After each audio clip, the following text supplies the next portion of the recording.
항상 미리 준비하고 또 이 주기도에 대해서 여러분들이 참 우리가 너무 습관적으로 할 때가 많아서 연말에 이 말씀을 붙잡게 되었습니다. 오늘은 주기도문 두 번째 시간을 갖는데 하나님의 나라 임하옵소서. 따라합시다. 하나님의 나라 임하옵소서.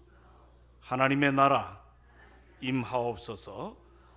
말씀을 마태복음 6장 9절에서 13절까지 함께 교독합니다. 마태복음 6장 9절에서 13절 교독합니다. 그러므로 너희는 이렇게 기도하라. 하늘에 계신 우리 아버지여, 이름이 거룩히 여김을 받으시오며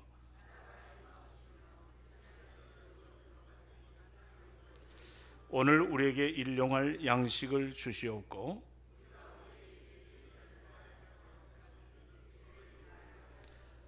13절 다 함께 받으십니다. 우리를 시험에 들게 하지 마옵시고 다만 악에서 구하옵소서.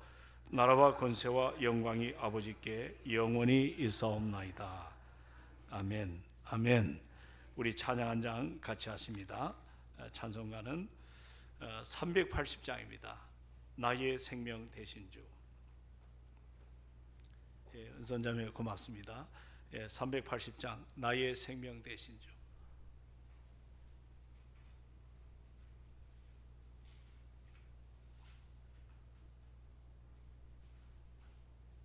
380장.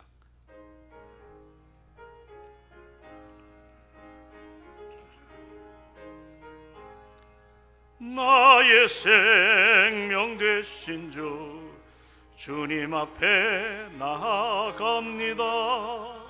주의 흘린 보혈로 정케 하사 받아주소서. 날마다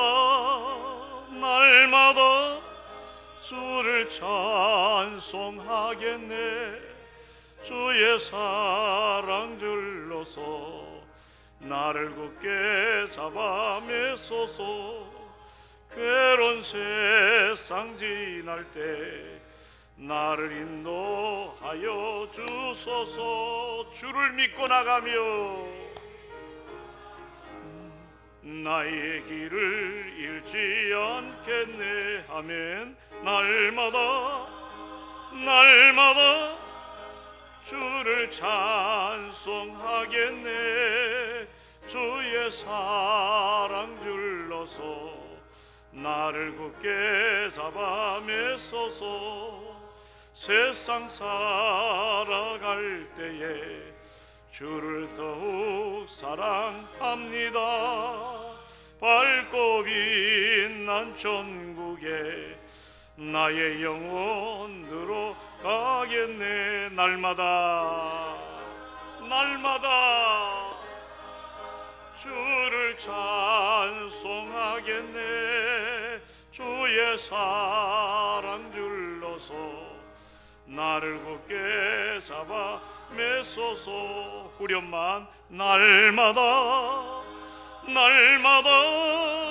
주를 찬송하겠네. 주의 사랑 줄로서 나를 굳게 잡아 주소서. 한 번 더 날마다 주를 찬송하겠네. 주의 사랑 줄로서 나를 굳게 잡아 메소서. 아멘. 이 찬양의 고백처럼 이 밤에도 여러분 삶 속에 마르지 않는 생수처럼 이 찬양이 우리 삶에 늘 충만하게 적시는 역사 나타날 줄로 믿습니다. 오늘도 우리가 사모하는 마음으로 나왔습니다. 하나님 말씀이 나의 것이 되기를 원합니다. 이런 영적인 갈망이 우리 가운데 일어나고, 오늘 이제 주기도문 두 번째 시간인데, 이 주기도문은 여러분들 주님께서 제자들에게 가르쳐 주신 기도입니다. 자, 주기도문이 뭐라고요? 우리 주님께서 사랑하는 제자들에게 가르쳐 주신 기도입니다. 그리고 이 주기도문은 성도라면 모두가 잘 알아서, 여러분 각종 모임에 주로 주기도문을 어느 때 많이 고백하죠? 끝날 무렵에 마치는 경우가 많습니다. 그러나 사실 여러분, 이 주기도문에는 그리스도인의 신앙의 핵심을 다루는 아주 그 깊이가 있고 또 그 풍성한 가치가 담겨 있습니다. 특별히 우리 신앙 공동체의 핵심적 가치, 우리 성도가 어떤 것을 믿어야 하고, 어떤 것을 믿어야 되고 우리가 어떻게 소망해야 되는지를 이 주기도문의 가운데 잘 가르쳐 주고 있습니다. 무엇보다 여러분과 제가 건강한 신앙생활을 해야 될 줄로 믿습니다. 건강한 신앙생활. 그러기 위해서는 이 주기도문의 내용을 정확하게 이해하고 있어야 됩니다. 복음의 진수가 주기도문 안에 이것이 다 농축이 되어 있습니다. 우리가 여러분 어떻습니까? 내 건강을 내가 과신하는 것보다 이 건강을 객관화시키는 것이 병원 아니겠어요? 예방 차원에서. 그래서 건강을 우리가 예방 차원에서 하는 것이 1년에 이제 나라에서도 계속 우리에게 요구하는 게 뭡니까? 건강검진이죠. 건강검진. 이걸 하지 않을 때 불이익도 있다고 합니다. 우리가 건강검진을 통해서 내 몸 안에 미처 발견하지 못하고 내가 과신하던 것이 이것이 참 아무것도 아닌 것, 우리가 그 검진을 통해서 나타날 때가 참 많습니다. 여러분, 영적인 건강도 주기도문을 가지고 우리의 신앙이 정말 건강한지 왜곡된 부분은 없는지 이것을 잘 살펴서 점검을 해야 됩니다. 우리가 기도를 많이 하는 것도 참 중요하지만 무엇보다 더 중요한 것은 바른 기도예요. 어떤 기도? 바른 기도입니다. 바른 기도. 바른 기도를 할 때 영적 건강의 회복이 일어납니다.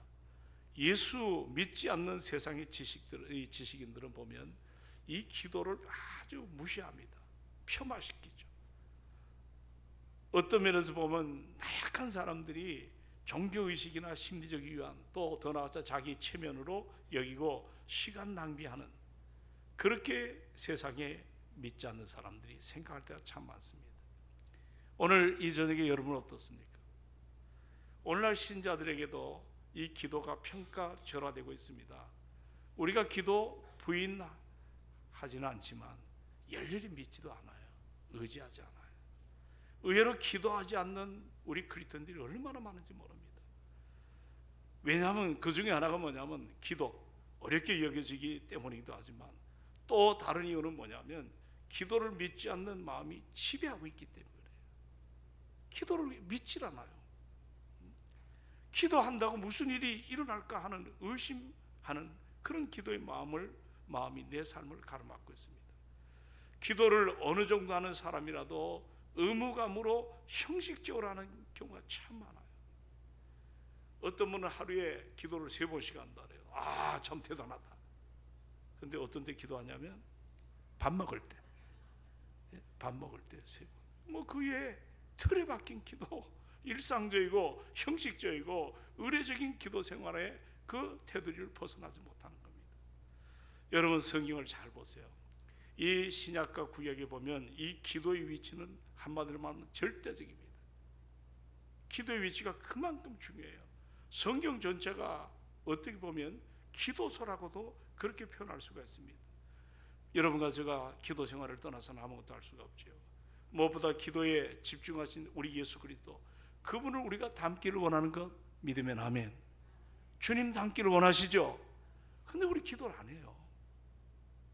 참 기도 안 해요. 오늘도 새벽에 보니까 기도하는 사람보다 기도 안 하는 사람들이 공간이 너무 비어 있는 아픔이 있습니다. 정말 교회 중직자라면 이 연말에 가장 중요한 게 뭡니까? 엎드려 기도해야 되는, 은혜를 구하고 교회가 사탄의 역사에 휘둘리지 아니하고 성령 충만해서 시대를 아우르고, 오늘 권사님 기도한 것처럼 미래에 우리 한국 교회를 우리가 컨트롤해주고 세계 복음화에서 우리 교회가 감당하기 위해서는 여러분 말로 되는 게 아닙니다. 정말 엎드려 우리가 하나님의 은혜를 구하고 믿음으로 무릎 기도하는 이것이 여러분과 저에게 필요할 줄로 믿습니다. 할렐루야. 우리 예수님의 삶을 한번 돌아보세요. 참 무엇보다도 기도에 집중하신 예수님의 모습은 우리 신앙의 참 모델이 됩니다. 복음서를 보시면 우리 주님의 공생에는 매우 바빴어요. 여러분도 바쁘지요? 새벽부터 말입니다. 저녁까지 바쁜 일상을 살았었어요. 시간에 쫓겼습니다. 그리고 수많은 사람이 예수 주변에 몰려왔습니다. 참 그들이 동의하는 사람도 있지만 아주 예수를 반대해서 어떻게 하면 죽일까 궁리하는 사람들도 얼마나 많은지 모릅니다. 영적 싸움이죠. 그 환경 가운데 여러 가지로 참 어려울 때 우리 주님이 처했지만, 그러나 그럼에도 불구하고 기도를 따라합시다. 기도를 놓치지 않았다. 주님은 기도의 자리를 놓치지 않았습니다. 기도에 집중력을 가지셨죠. 기도의 습관을 좇아 우리 주님이 기도하신 것, 이것은 우리 삶, 그리스도 예수의 삶의 중심이 어디에 있었다? 기도에 있었다는 것. 우리는 여러분 과연 어떤 일을 당하거나 필요에 의해서 기도하러 가지만, 우리 주님은 기도 중심으로 사셨어요. 중심축이 기도예요. 우리는 문제를 만나고 여러 가지 어려움이 있을 때 어쩔 수 없이 나올 때가 있지만, 우리 주님은 중심축이, 삶의 중심축이 바로 어디에 자리에 있었다? 기도하는 자리. 새벽 미명에 기도하셨죠. 특별히 중요한 일을 결정하실 때는 밤을 새워 집중적으로 기도하셨습니다. 결정적인 순간을 보세요. 정말 집중 기도를 드린 모습을 볼 수 있지 않습니까? 그리고 특별히 예수님은 중보자로서 대제사장적인 기도를 좀 출애굽기 보잖아요. 기도를 하셨습니다. 이것을 보면 우리 예수님은 기도만큼 중요한 것이 없다는 사실을 우리에게 보여주십니다. 자, 이 기도의 모델은 예수님이십니다. 우리 모두가 예수를 닮는 주의 제자임을 믿는다면 우리 주님 보십시오. 그분은 기도할 이유가 전혀 없는 거예요. 죄가 없잖아요. 하나님의 아들이시잖아요. 능력이 있잖아요. 그리고 지상의 삶에 주님이 머무실 때 각종 그 기적, 미러클, 기적을 일으키신 분입니다. 그럼에도 불구하고 우리 주님은 기도를 집중하셨다는 것은 여러분과 저에게 엄청난 하나의 도전을 주는 것입니다. 따라합시다. 신앙생활은 기도생활이다. 믿으면 아멘. 그럼 여러분 지금 신앙생활 잘하고 있나요? 못하고 있나요? 예? 잘하고 있나요? 못하고 있나요? 얘기 좀 해보십시오. 따라합시다. 기도생활은, 내가 좀 거꾸로 했네. 신앙생활은 어떤 생활이에요? 무엇을 위해 기도한다는 것이 아니라 기도라는 것이 신자의 정체성입니다. 신자는 기도하는 사람들이에요. 여러분, 주님을 따르던 예수의 제자들이 어느 날 갈증이 일어났습니다. 참 기도에 대한 목마름이 일어났어요. 누가복음 11장을 한번 다 펴보십시오. 누가복음 11장에 좀 성경을 몇 구절 찾아보는데요. 누가복음 11장. 자, 얼른 한번 찾아보십시오. 누가복음 11장 1절 다 찾으셨나요? 제가 처음 동생과 왔을 때는 다 찾으셨는데 아마 아멘. 네, 그랬어요. 자, 11장 1절 다 같이 시작. 예수께서 한 곳에서 기도하시고 마치심에 제자 중 하나가 여짜오되, 주여, 요한이 자기 제자들에게 기도를 가르친 것 같이 우리에게도 뭐를 가르쳐 달라? 기도를 가르쳐 달라. 제자들은 예수님께 기도를 가르쳐 달라고 하는 그런 어떤 목마름, 참 뜨거운 목마름이 일어났습니다. 제자들은 세례 요한이 그의 제자들에게 기도를 가르쳐 준 것을 보게 됐죠. 이것이 동기유발이 됐고 기도에 대한 자극이 그들에게도 일어났습니다. 사실 사랑하는 여러분, 기도라는 것은 이 땅에 속한 사람들이 하늘을 경험하는 통로입니다. 아멘 합시다. 자, 기도가 뭐예요? 땅에 속한 사람이 뭐예요? 하늘을 경험하는 기도. 그 유명한 선교사 한 분이 땅의 하늘을 겨냥하라. 그러면 땅을 주실 것이요. 땅을 겨냥하라. 아무것도 없다 그랬습니다. 그러니까 적어도 성경의 사람들은 여러분 하늘을 좀 겨냥하며 하나님 세계를 우리가 갈망하는 이런 역사가 우리 안에 일어나기를 소망합니다. 오늘 이제 우리는 기도가 뭔가에 대한 열망이 일어나면 여러분 배우고 싶잖아요. 우리 막둥이 아들이 컴퓨터를 그 뭐 다른 거만 하다가 컴퓨터가 좀 부족하니까 또 컴퓨터를 배우는데 억수로 도전을 하더라고요. 우리가 뭔가를 배우려면, 뭔가를 알려면 배우려고 그러잖아요. 맞죠? 기도도 따라합시다. 기도도 배워야 된다. 자동으로 입만 열면 기도가 나오는 게 아니에요. 감사도 그냥 감사가 나오는 게 아니에요. 감사도 연습을 해야 됩니다. 아멘 합시다. 참 모든 게 그래요. 우리가 이 기도가 얼마나 중요한가 배워야 됩니다. 오늘 주기도에서 이제 나라가 임하옵시고를 살펴보려고 하는데, 이 나라는 하나님의 나라. 따라합시다. 하나님의 나라. 자, 하나님 나라가 뭘까? 자, 누가 한번 좀 설명을 해 보십시오. 하나님 나라가 뭘까? 우리가 사복음서에 보면 마태는 그 대상이 자기 민족이기 때문에 천국이라 많이 표현을 했어요. 하늘나라. 그러나 마가나 누가는 이방인의 대상, 헬라 사람의 대상이기 때문에 하나님 나라라고 이렇게 표현들을 많이 합니다. 다 같은 얘기입니다. 하나님 나라는 하나님이 왕으로 다스리는 곳. 따라합시다. 하나님이 왕으로 다스리는 곳. 그러니까 하나님의 주권이 온전히 이루어지는 그러한 나라가 하나님 나라입니다. 하늘나라, 천국 다 표현하는 것도 같은 이야기죠. 여러분, 우리나라가 지금 국호가 뭐죠? 이름이 대한민국이죠. 그게 하나의 나라가 형성되기 위해서는 몇 가지가 있다고 우리 배웠죠? 세 가지가. 첫째는 뭡니까? 자, 좀 큰 소리를 합시다. 첫째가 뭐예요? 영토. 두 번째는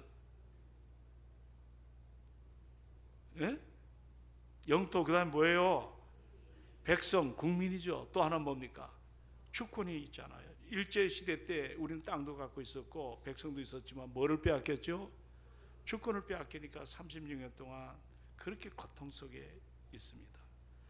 여러분, 이와 같이 국가가 형성되기 위해서 땅이 필요하고 영토, 또 백성이 필요하고 국민, 또 주권이 필요하죠. 그러면 하나님 나라는 그렇게 해석을 참 많이 합니다.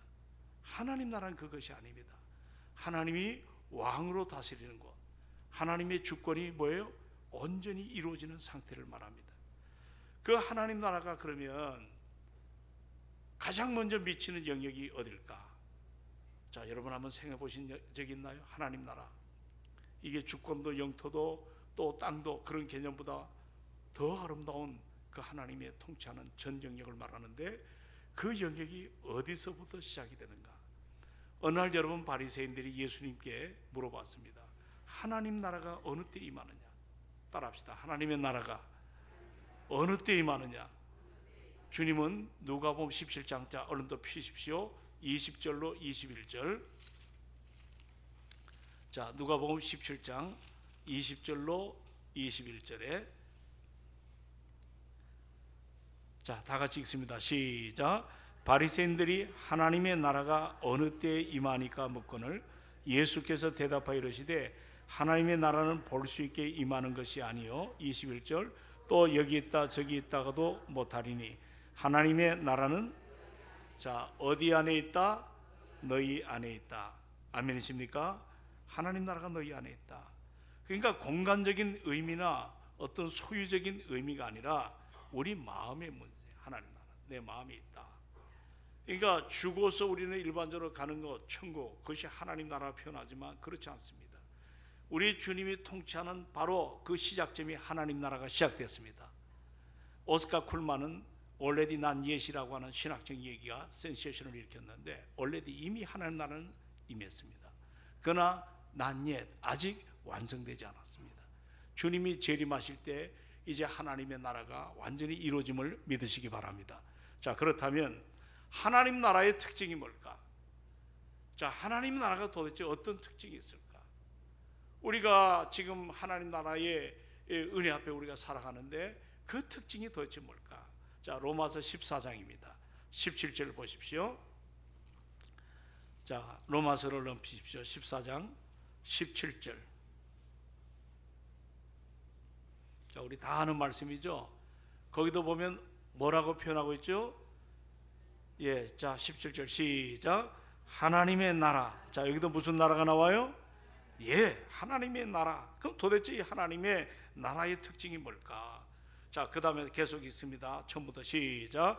하나님의 나라는 먹는 것과 마시는 것이 아니요 오직 성령 안에 있는 의와 평강과 희락이다. 자, 의와 평강과 희락이다, 이렇게 말씀합니다. 이 말은 뭐냐면 하나님 나라가 물질적인 것이 아닙니다. 먹고 마시는 것이 아니에요. 영적인 것임을 보여줍니다.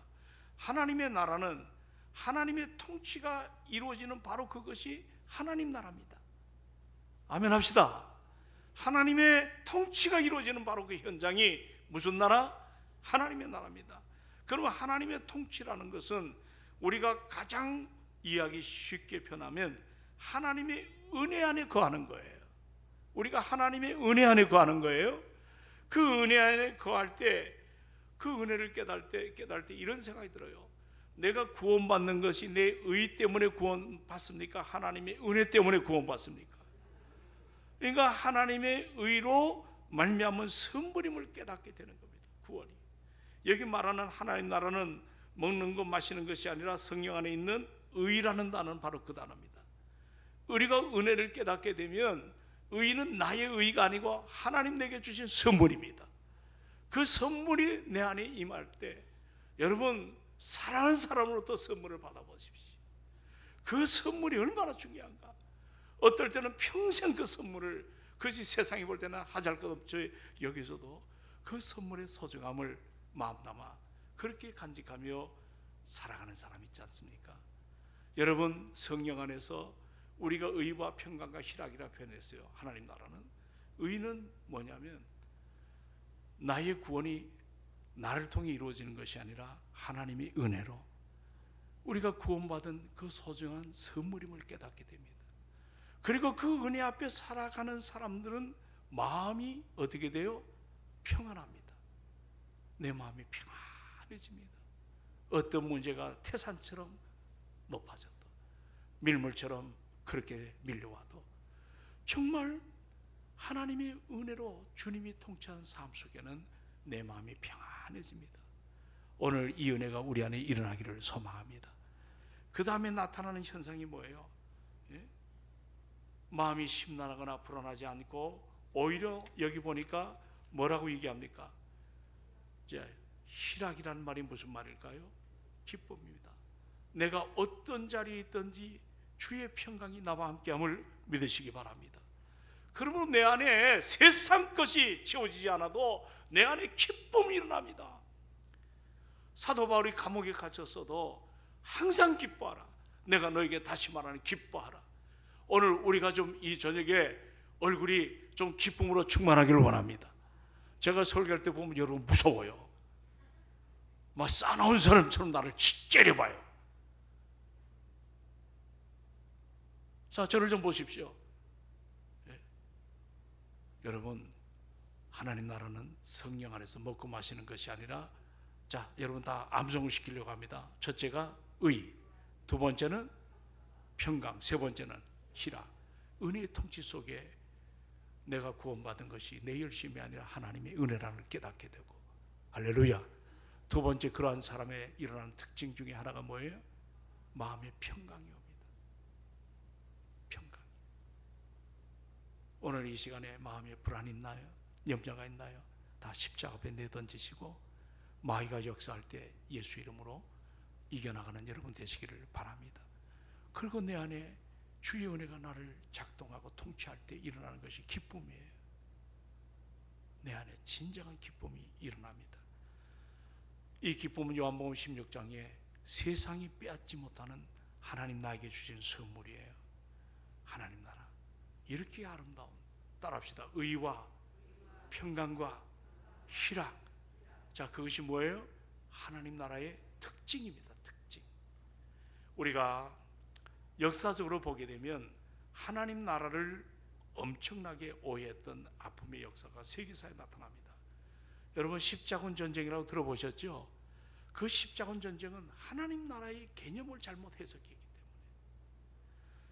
때문에 1096년부터 제가 자료를 좀 점검해 보니까 십자군 전쟁이 일어날 때가 1096년입니다. 1291년까지 200년 동안 유럽에 커다란 상처를 줬어요. 십자군 전쟁이 왜 일어났냐면 하나님 나라를 영적인 통치와 삶의 어떤 변화로 보지 않고 그냥 지리적 영토 확장하는 거. 하나님 나라 확장이 지리적으로 물리적인 정복으로 오해를 했기 때문에 200년 동안 그 신학적 그 해석이 잘못돼 가지고 그렇게 유럽이 초토화되는 그런 참 아픔이 있습니다. 여러분, 진정한 복음, 이 복음의 본질인 사랑, 화해, 이 은혜를 배제하고 하나님 나라를 위해서 산다고 하면서 피 튀기는 전쟁, 살육하고 정말 어지러운 그런 모습들. 왜냐하면 하나님 나라를 왜곡되게 해석했기 때문입니다. 오늘 이제 우리가 함께 대하는 마태복음 6장에 보시면 10절에 따라합시다. 나라가 임하옵시며. 이 기도하신 것, 주님이 제자들에게 또는 백성들에게 이렇게 기도하라고 가르쳤잖아요. 하나님 나라가 우리의 삶에 임하기를 간구하는 그런 메시지입니다. 여러분, 천국은 샬롬의 나라입니다. 평화의 나라입니다. 이것은 외부의 어떤 환경으로 의해 가지고 침투하거나 흔들리지 않는 이 퍼펙트한 샬롬입니다. 샬롬, 퍼펙트한 샬롬입니다. 샬롬. 오늘 하나님의 다스림이 우리 가운데 임하기 시작하면 우리는 그 현장이 천국이지만, 문제는 내가 하나님의 다스림 받기를 원치 않기 때문에 내 안에 죄성이 있어요. 죄성이 내 마음대로 살아가기를 원합니다. 여러분, 한번 비근한 예로 한번 살펴볼까요? 이제 어린아이가 젖을 떼고 젖을 먹는 그때도 걷기 시작할 때가 있습니까? 없습니까? 이제 아장아장 걸을 때 가다가 쓰러지고, 가다 쓰러지면 그냥 모두가 까르르 웃고 어우 막 이러잖아요. 근데 걷기를 시작할 때 아이들을 보면 부모의 마음을 따라갑니까? 자기 멋대로 다닙니까? 예? 자기 멋대로 그렇게 갑니다. 마음대로 하고 싶기 때문이죠. 에덴 동산의 아담과 하와를 보십시오. 그 범죄에 대한 핵심 뭐냐면 하나님의 다스림, 하나님의 주권적인 통치를 싫어한 겁니다. 그래서 선악을 하는 열매를 그들이 범했기 때문에 에덴을 추방을 당했습니다. 오늘날도 그렇습니다. 하나님을 거부하는 반역의 문화와 아버지를 그 품을 떠나고자 하는 탕자의 문명이 지금 세상에 가득하고 있지 않습니까? 우리가 지난번에 10월 27일인가요? 우리가 광화문에 갔죠? 그렇죠? 예, 그때 우리 그 김민곤 목사님의 딸이 하음이가 있는데 거기서 충격을 받은 것 같아요. 거기 보니까 동성애가 얼마나 잘못된 것인지, 거기 100만이 넘는 사람들이 눈물을 뿌리며 기도하는 모습을 보고 걔가 학교에 가서 이제는 동성애를 반대하는, 아무도 아멘도 안 한다. 지금 여러분 얼마나 심각한지 아세요? 얼마 전에 동성본 같은 남자가 주민센터에 가가지고 결혼을 이제 신청을 했는데 이 동성본이 허락이 됐습니다. 이것이 씨가 돼가지고 지금 한국 사회에 엄청난 문제가, 동성애가 만약에 합법화되면 일어나는 여러 가지 현상은 이루 말할 수가 없습니다. 우리가 정신을 바짝 차려야 됩니다. 지금 사법부가 그쪽 면으로 지금 입법부에서도 마찬가지입니다. 행정부도 마찬가지입니다. 동성애를 합법화하려는 의지가 나와 있죠. 그런데 이번에 10월 27일 날 100만이 넘는 기독교인들이 거리에 나서서 우리가 폭력으로 대한 거 아니고 뭔가 막 누구를 죽이라고 한 것도 아니고 하나님 나라의 그 아름다운 그 사모함을 저들이 눈물로 기도하고 합심히 기도할 때 이게 세상 정부가, 그리고 사법부, 입법부, 행정부가 이걸 깨닫게 되었습니다. 얼마 전에 들어보니까 지금 모두가 주춤하고 있다고 합니다. 왜냐하면 기독교세가 아무것도 아닌 것 같은데 이렇게 한날 한시에 비가 오는데도 불구하고 전 서울시에 어마어마한 사람들이 모이지 않았습니까? 그날 현장을 우리 교인들이 얼마 안 되지만 다녀왔을 때 그 감동이라는 건 이루 말할 수가 없었습니다. 여러분, 지금 미국의 트럼프 대통령이, 나는 잘 모르겠어요. 그분의 정치나 어떤 건 완전히 우리로 말하면 그 미국 중심의 그런 어떤 삶을 회복하려고 노력하는데, 이 트럼프가 지금 동성애 반대하고 있잖아요. 미국 사회가 지금 이렇게 나가다는 안 되겠다고 하는, 이분이 보면 좀 뭐 이상한 뭐 대통령 같지도 않고 뭐 여러 가지로 하는데, 이분이 분명한 선이 있습니다. 기독교에 대한 어떤 갈증,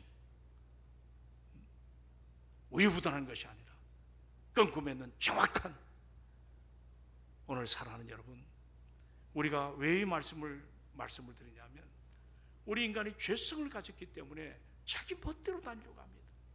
진리를 싫어합니다. 당자처럼 아버지가 싫어요. 아버지 품을 떠나는 것이 오늘 우리가 사는 이 시대의 한복판입니다. 여러분 보십시오. 개인의 주장, 개인의 입장 중요하게 여겨집니다. 그래서 사람들이, MZ세대는 자기 주장이 너무 강합니다. 고집이 세지 않은 사람이 없습니다. 아이들도 모두가 자기가 맞은 거예요. 왕인 줄 알아요. 모두 자기 뜻을 관철시키려고 야단입니다. 그러니까 갈수록 세상의 시끄러운 이유는 주장들이 분명해지고 어떤 편견에 대한 여러 가지 시각이 분명해지기 때문입니다. 그러나 사랑하는 여러분, 하나님 나라가 임한다는 말은 내 삶에, 내 마음의 의자에 나를 내려놓고 주님이 나의 통치자가 되심을 믿습니다. 주님이 나의 모든 주인 되심을 믿습니다. 내 삶을 주님께 이양해 드리는 것이 하나님 나라의 아름다운 시작입니다. 여러분, 우리가 기도할 때 주여라는 단어가 얼마나 중요한지 아세요? 주여라고 이 고백하는 건 정말 대단한 신앙 고백이거든요. 우리는 왜 그러냐면, 주여 고백하는 순간에 따라합시다. 나는 종입니다. 누구의 종이에요? 아멘 하십니까? 우리가 주여 해놓고도 내가 내 삶의 주인이 되면 안 됩니다. 내 삶은 더 이상 내가 주인이 아니고 주님이 나의 유일한 종임을 나는 믿습니다. 예수 그리스도가 나의 모든 구원의 시작이요, 주님을 따르고 내 인생을 주께 맡기는 것, 이게 절대 주권인 예수 그리스도를 닮아가는 우리가 수종드는 믿음의 삶의 모습이 아니겠어요? 여러분, 주님을 나의 구원자로서 뿐만 아니고 나의 주인으로 모실 때 우리 신앙의 대반전이 일어나기 시작합니다. 나는 오늘 이 저녁에 모인 여러분들이 하나님께서 나의 주인 되심을 정확히 그렇게 잡혀있을 때 내 삶이 완전히 달라질 줄로 믿습니다. 여러분, 하나님을 내 삶의 주인으로 이 저녁에 모시기 바랍니다. 신앙은 다른 것이 아니에요. 내 인생의 주인을 바꾸는 거예요. 자, 내 인생에 뭐를 바꾸는 거예요? 아, 오늘 내가 한번 교회 나가줘야 되겠다. 내가 뭐 어쩌고 저쩌고 아무 부질없는 짓입니다. 내 삶의 주인이 하나님이심을 고백할 때 내 삶의 태도와 삶의 방향과 삶의 목표가 달라질 줄로 믿습니다. 여러분, 내가 교회를 아무리 오래 다녔다 할지라도 내 삶의 변화가 일어나지 않는다면 마음의 주인이 바뀌지 않았기 때문인 것입니다. 나의 주인으로, 내가 나를 주인으로 삼고 있는 동안은 내 삶에 주님이 기뻐하는 모습으로 달라질 수가 없습니다. 우리는 은혜 충만하면 주님을 마음의 왕자로 모셔드리지만, 은혜가 떨어지면 다시 왕자의 내가 타고 올라갑니다. 그거는 진정한 성숙한 그리스도인이 아닙니다. 여러분, 베드로 하시죠? 미안합니다. 우리가 신앙생활할 때 자기 부인이 얼마나 중요한지 아세요? 자기 부인, 따라합시다. 자기 부인, 나를 부인한다는 거. 바울은 참 독한 사람 아닙니까? 예수 믿는 사람들을 발본 세곤해 가지고 공에 넘겨주고 초대 부흥하는 예루살렘 교회를 쑥대밭으로 만든 사람이에요. 잔인하지요. 폭력자입니다. 어느 날 디모데 후서의 마지막 자기 고백하지 않습니까? 나같이 쓸모없는 인생을 주님이 나를 긍휼히 여겨서 나를 인정해서 자녀 삼은 것도 감사한데 사도로 나를 삼아 주셨다. 그 은혜를 유지하기 위해서 그가 했던 일은 뭐냐면, 우리 한번 다 펴봅시다. 고린도전서 9장 27절을 한번 다 펴보세요. 고린도전서 9장 27절. 자, 아주 귀한 말, 제가 이 강단에서 아마 수백 번 외친 말씀 같아요. 고린도전서 9장 27절. 자, 다 같이 시작. 내가 내 몸을 쳐 복종하게 하면 내가 남에게 전파한 후에 자신이 도리어 무엇을 당할까? 버림을 당할까 두려워합니다. 정말 바울은 부들부들 떨었어요. 신앙생활을 아무렇게나 하지 않았어요. 자기 멋대로 하지 않았습니다. 내가 내 몸을 쳐 복종합니다. 내가 남에게 전파한 후에, 목사도 그렇고 여러분도 그렇고 뭐 신앙생활을 잘하는 것 같지만, 여러분, 내가 남에게 전파하는 어떤 능력도 실력도 모든 열매도 있는 것 같지만, 바울이 그런 자리에 있다 할지라도 버림을 당할까 두려워한다 그랬어요. 이 버림이란 단어는 칭의의 구원의 유기, 무너짐이 아니에요. 하나님은 한 번 택한 나를 끝까지 버리지 않습니다. 아멘 합시다. 놓치지 않습니다. 그러면 이 버림 당할까 두려워한다. 바울이 왜 이 고백했을까? 이 버림 당하는 단어는 자격상실입니다. 자격상실. 우리 헌법에도 보면 목사가 잘못했을 때 자격상실을 당합니다. 장로도 마찬가지입니다. 교회 안에 권진한 게 있지 않습니까? 내 이름 석자는 있지만 아무 일도 할 수가 없습니다. 의사가 의료사고를 냈습니다. 면허가 어떻게 돼요? 취소가 되잖아요. 자격상실입니다. 몸은 멀쩡한데 일을 못하는 겁니다. 이만큼 자기를 부인하지 않으면 우린 진정한 하나님의 자녀가 될 수가 없는 것입니다. 바울은 얼마나 이것이 두려웠던지 자기를 어떻게 한다? 쳐서 복종하게 하면. 따라합시다. 자기를 쳐서 복종하게 하면. 이 천다는 것은 눈에요, 말뚝으로 그냥 찌려 붙이는 거예요. 자, 여기 누구 말뚝 없나 하나? 한번 열어 눈에다가.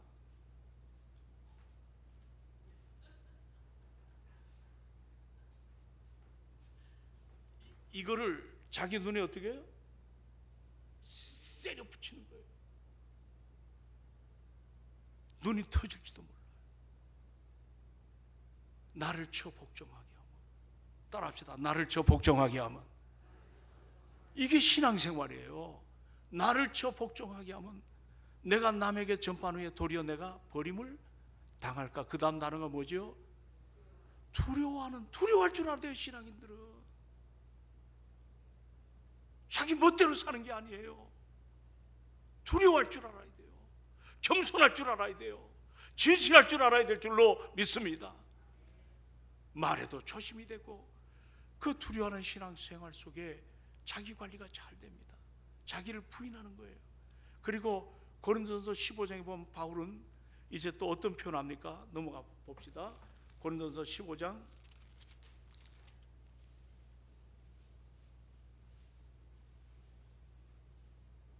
자, 여러분이 한번 찾아볼까요? 날마다 내가 죽노라는 단어. 제가 물 한 컵 먹을 동안. 자, 어디 나오나요? 예, 아멘. 자, 잘 찾으셨습니다. 31절 다 같이 시작. 형제들아, 내가 그리스도 예수 우리 주 안에서 가진 바 너에게 대한 나의 자랑을 두고 단언하노니 나는 날마다 죽노라. 자랑하는 거예요. 죽는 거를. 신앙인 내가 죽는 걸 자랑해야 될 줄로 믿습니다. 내 별거 안 되는 것 같고 보면 주님 볼 때는 아무것도 아니에요. 제가 이 말씀을 전하다 생각나는 게, 한 번은 정경인 경제연합회 제가 설교한 적이 있습니다. 우리나라 재계에 내놓은 사람들이 다 앉았어요. 벌써 옛날 얘기가 돼버렸는데, 보니까요, 예배 시간에 다리를 꼬고 앉아있고, 이런 사람들이 왜 젊은 목사가 와가지고, 이름도 없는 목사가 와가지고 저러나, 그런 모습이 제 눈에. 그래서 제가 어떻게 했냐면 그 유명한 얘기를 하나 만들었죠. 똥똑간의 구더기 범죄기. 여러분, 지금은 수세식이지만 옛날에는 집하고 화장실이 좀 떨어져 있죠. 그 뒷간에 가면 나무로 지은 이런 데 가끔 보면 대변을 볼 때 가만 보면 밑에서 뭐가 올라옵니까? 예? 예? 구데기가 올라와요. 근데 그게 재밌어요. 그거 가만 보면 거물거물 올라오다가 꼭대기까지 올라올 때쯤 되면 뭐예요? 떨어지잖아요. 예? 제가 그 얘기를 했더니 우리 인생은 다 똥떡간의 폼재기입니다. 구더기 폼재기입니다. 그날 설교에 은혜 받은 사람이 누가 있는지 전 잘 모르겠어요.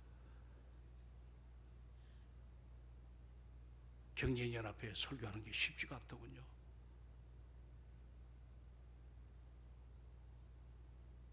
오늘 바울이 자랑한 것이 하나 있어요. 나는 단언한다. 내가 자랑하고 단언하느니 그 다음에 뭐라고 표현했죠? 나는 날마다 죽노라. 할렐루야. 기도하면 내가 죽어야 돼요. 하나님이 드러나야 될 줄로 믿습니다. 기도하는데 더 자기 주장이 일어나고 그건 가짜 기도입니다. 내가 nothing, 아무것도 할 수가 없습니다.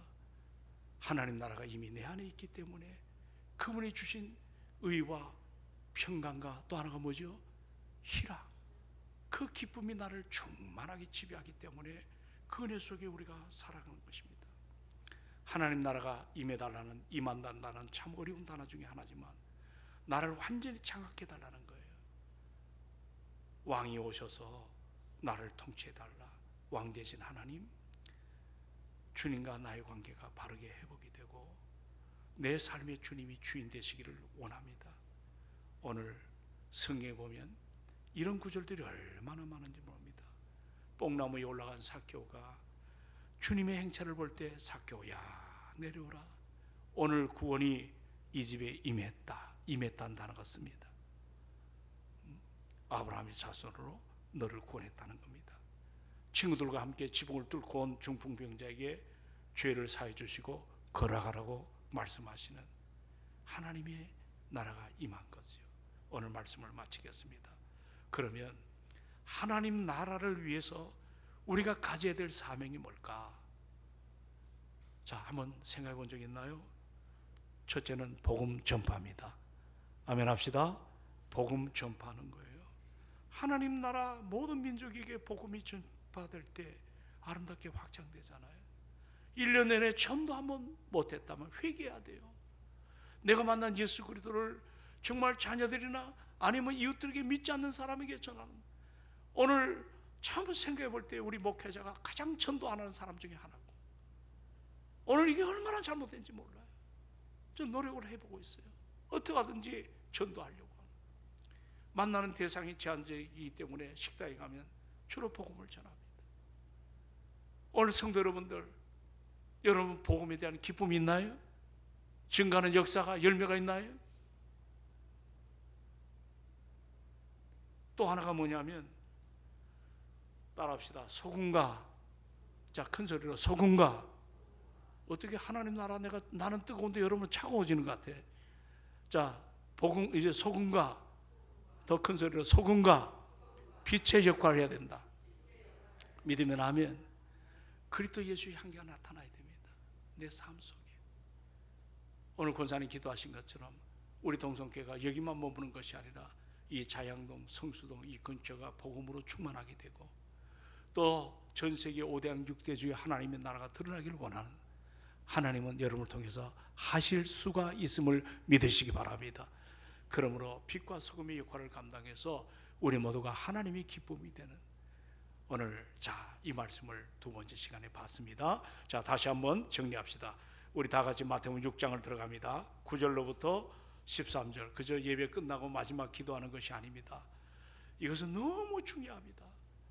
그래서 수요일 날 여러분들 좀 많이 나오시기 바랍니다. 아멘 합시다. 예, 오늘 저 포천에서 박 집사님도 오셨네요. 우리 모두가 갈망하는 마음 갖고 예배 시간마다, 예, 주일 낮 예배 가득 차고 오후 예배 가득 차고 수 예배 가득 차고 은혜가 너무 갈망되어서 사모하는 마음이 우리 안에 일어나기를 소망합니다. 자, 우리 한번 마태복음 6장입니다. 9절로부터 13절 다 같이 정중하게 말씀을 받듭니다. 시작. 그러므로 너희는 이렇게 기도하라.